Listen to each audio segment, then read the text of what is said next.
I'm Gwen Preston of Resource Maven. We're here at the Metals Investor Forum in Vancouver in January, kicking off the conference season once again, and I'm joined by George Salamis of Integra Gold. I wanted Integra Gold. Oh, I'm sorry, I Integra love that. Resources. We sold that one. You sold that one. Sorry, just reminding you. Okay. No, Integra Resources. Yep.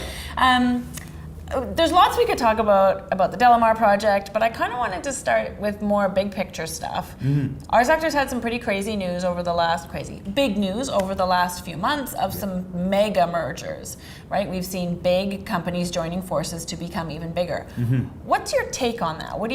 Do you see this as something that is a benefit for the sector? Oh yeah, for sure. And it happens. It's a recurring theme in our business, right? It's every time the sector bounces off the bottom, this is when these things happen. Yeah. And there is an argument, and I heard that argument this week, that okay, Gold Corp's getting knocked out because they're getting digested by Newmont. So therefore all that exploration funding that we used to count on from a Gold Corp is now gone. And while there might be a bit of that, Sure, in the grand scheme, these deals are phenomenal for our business, because what happens is you get a bigger company created out of the Newmont merger with Gold Corp, which attracts the generalist funds who, because of market cap size, couldn't typically invest in one or the other. So now we've got a big company, chunky, that they can invest in. That money typically trickles down to us eventually in the junior mining sector.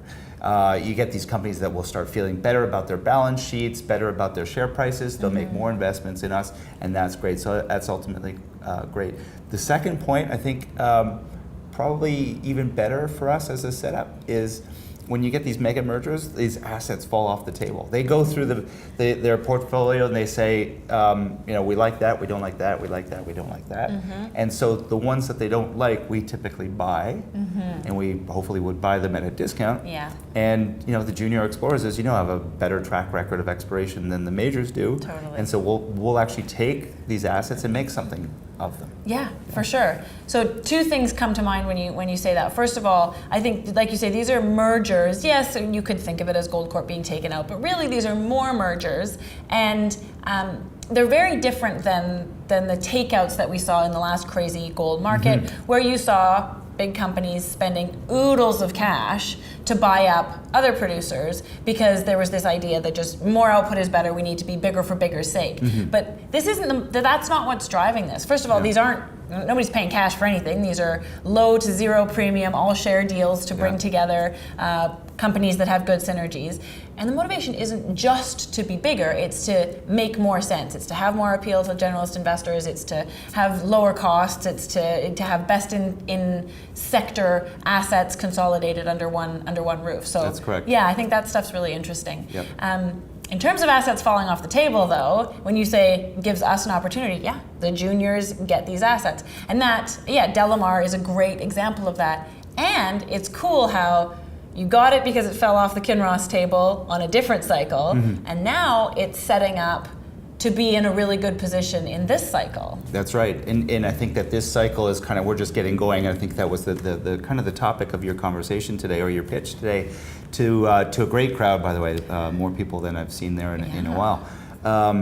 But if we do have a market that's setting itself up nicely, then the market, when it really starts to roar, it's going to be looking for things that are close to being shovel ready in another 2-3 years from now.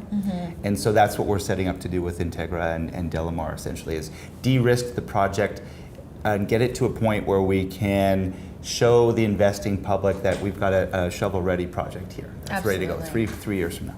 And I think these larger companies, well, whether it's the mega companies that are being established or the large to mid-tier companies that we're all used to, what they want is low jurisdictional risk, sizable assets where there's a good number of ounces that you can pull out of them in a year. They want low costs. They want metallurgically not complex, 5 grams per ton open surface. Under $500 million of capex. Those are unicorns. Wish list, sure, but DeLamar has a lot of these attributes. You've got a big asset base already. It's growing nicely. It's metallurgically simple as far as we know so far. So it's setting up to be what we need in this cycle. Indeed, that's why we love it. Yeah, for sure. Well, thanks for coming to the show again. Thanks, great conversation. Absolutely. All the best. Take care. Cheers.